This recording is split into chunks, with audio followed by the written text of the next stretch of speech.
Thanks for the introduction. Good morning, everybody. All right, blockchain. So we heard a lot about blockchain technology in 2015. And at times it seemed like there wasn't a problem that the blockchain couldn't solve. You could track the provenance of fish from the shipping container to your plate, sneakers, all sorts of applications. And it became very fashionable in certain circles to say that you didn't like Bitcoin, but you thought that blockchain technology showed a lot of promise. And it really gets to the issue of why are we all here? You know, what's really exciting about Bitcoin? What's really exciting about all this new technology? And how is it that so many people have very different ideas and different visions of what we're doing and what's possible with this? So I want to start by taking a look at that this morning. All right, so Bitcoin started as a peer-to-peer electronic cash system. That was, that's what it says right at the top of the Satoshi white paper. That's the original vision. But it's kind of expanded beyond that. And I like to think of the vision of Bitcoin as a global open commerce platform, allowing anybody to exchange value with anybody else around the world. It's a censorship-resistant platform. It doesn't require any intermediaries to transfer value. And people look at Bitcoin as a way to disrupt incumbents and change how we do business. Well, blockchain technology has a different value proposition. Really, it comes down to being able to track everything. Having databases that talk to each other, where you can track every single transaction, you can know everything that's going on inside the network. And so let's take a look. These are two companies, or two projects, I should say, that are on the opposite ends of the spectrum. And DropZone is a new protocol that's being developed that is an anonymous contraband marketplace. So what that means is that all the data within DropZone is in the Bitcoin network. Think of it as like Craigslist with payments, where the listings and everything else is actually inside Bitcoin. And the reason this is important is because it's completely censorship resistant. You can't stop people from posting this information. You can't stop people from trying to find it. If you look at R3, that's a consortium. R3CEB is a consortium of 42 banks. And what they're trying to do is build a regulatory compliant financial platform. And so they're looking at similar types of technology, but they're building or working with companies who are building private tools that create this sort of closed environment. So, again, DropZone, all the data is on a public network, and with other types of things, it's on a private network. And so this has been the paradigm that everybody's been talking about. Is everything going to be on Bitcoin, or is this other private blockchain permission ledger type thing really going to take off? But my company, Tyrion, we thought, is there another way? Is there another way to do some of the things that you might want to do with these private networks that doesn't require everything being in Bitcoin, which is limiting in terms of transaction speed, the amount of data that you can store, the number of transactions per second that are supported, and doing things in private blockchains. So we built Tyrion. And Tyrion allows you to create a verifiable record of any data or business process in the Bitcoin blockchain. So we're leveraging the the immutability and security of the Bitcoin network, and we're solving the scalability problem, where we're able to process many transactions and link them to a single Bitcoin transaction. So here's how it works. If you're a software developer, you can send data to our API. We will go ahead and we'll take that data. We'll generate what's called a blockchain receipt, which is a portable proof that you can use and save in your own database.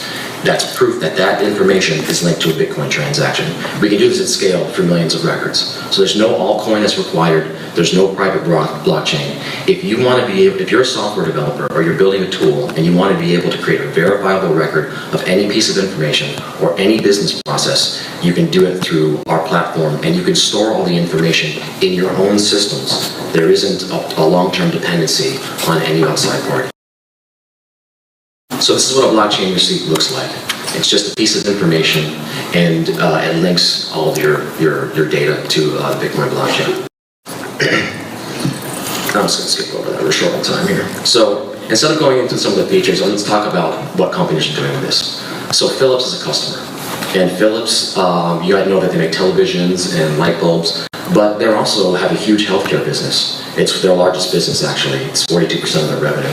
And they've done a couple prototypes with Tyrion, and some of which are being introduced to customers as we speak. So the first thing that they built was a tool that was collecting data from MRI machines. They wanted to create a verifiable record of the usage and maintenance history of an MRI machine. And that allows them to be able to lower their legal liability if there's a problem. And it also has some implications for insurance. And they're exploring opportunities for using Tyrion with all sorts of other industrial medical equipment and devices. We also built a program with them called Flu ID. And it's a program to increase the number of people who get flu vaccines. So Tyrion is used to collect data from doctors about patients who should get flu vaccines. Old people, sick people, children, things like that. So we would collect the information.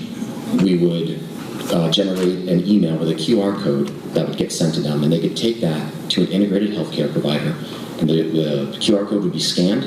The relevant patient information would be shown to them, to the person who's administering the flu vaccine, and then they would mark that that flu vaccine had been administered. And we were able to track that entire process across multiple systems, creating a verifiable audit trail for all of the activity. And that's useful for things like regulatory compliance and insurance reimbursement purposes, medical coding and billing. There's a lot of fraud and a lot of mistakes that are made in that particular world, so we're helping them to solve that problem. An interesting application from a startup company, a company called Block Notary used Tyrion to build a new solution for a Russian mobile payments processor called PayMe. Now, PayMe has about 30,000 units out in the world, and they have a problem with credit card fraud. Russian criminals are using mobile payment terminals to launder money with credit cards. And so what they had to do to combat this is start having everybody do an in-person interview in order to get a mobile, to do a background check and do an affidavit in order for them to get these mobile payment terminals. And so they wanted an easier way to be able to do this, to be able to verify the identity and get all the information for a background check, but not force people to actually go to a physical location. So here's what was built. They made a mobile application. The mobile application is called Video Interview, very creative name. But what it does is allows it, a person uses it, you hold up your phone, and prompts come up onto the screen, and you read off a statement, you flash your ID, and all the information for the background check and for the interview process is collected. And all of that whole process is anchored into the Bitcoin blockchain and is verifiable. So by having the confidence that the information would be collected and was verifiable, it gave them the ability to say, you know what, we're comfortable in moving this away from an in-person process. And it's actually better for them in many cases, because now they have a record and they're not just relying on the, I guess you could say, the version of events that happened from whatever clerk or person interviewed that person who was applying for this. All right, so today we're launching something new. It's called Tyrion Explorer. We've made it very easy for people to use our platform to collect information, and now we're making it easy for people to publish it and share it. So within Tyrion, there's something called a data store, and that's where all of your information gets collected and stored. And with a few clicks, you can actually publish an API now that links to all of that information. So you have a collection of information, all of which is anchored into the Bitcoin blockchain. An example we have up on the screen is the CoinDesk Bitcoin Price Index. So if you were writing an application that was using the Bitcoin Price Index for market data, for different types of calculations, let's say an over-the-counter trading application, you would now have a verifiable record of each individual tick, and you'd be able to retrieve that information here from Tyrion. And so really what we're doing is we're building a platform, but where we started is building a platform for verifiable data. And there's lots of different applications. We launched in September, and we've seen a lot of creative uses for Tyrion. Some of what I talked about, but other things, mortgage applications, being able to track how information is collected and how it flows through the process of a mortgage. We won the CoinDesk Hackathon by building an insurance claim processing application that created a verifiable record of the entire claims process on the Bitcoin blockchain. And so, one final thought is that with Bitcoin and blockchain, you have very different worlds, and the people who are using Bitcoin, they're trying to find a way to create this open platform for innovation that's permissionless and that disinterrupts intermediaries. And with blockchain technology, what you're really seeing is intermediaries and existing incumbents looking at the technology and finding ways to either fortify their monopolies or establish cartels or just fortify their market position, being able to track something and audit it and being able to have a top-down view of everything that happens inside that network. And there's value for both, but I feel a lot of times, especially when I talk at these types of events, that people talk past each other because they're talking about things that are very, very different with the same terms. And so one of the things that I hope we can get out of coming together and having this event is being able to talk about these ideas and find a way to sort of separate the two and create some distinguishing characteristics and vocabulary about them, so that you're not seeing so much tension between the two groups. So if you're a software developer, I would encourage you to go to Tyrian.com and take a look. You can sign up for our API for free and start exploring and using it for your applications. And thank you very much for your time.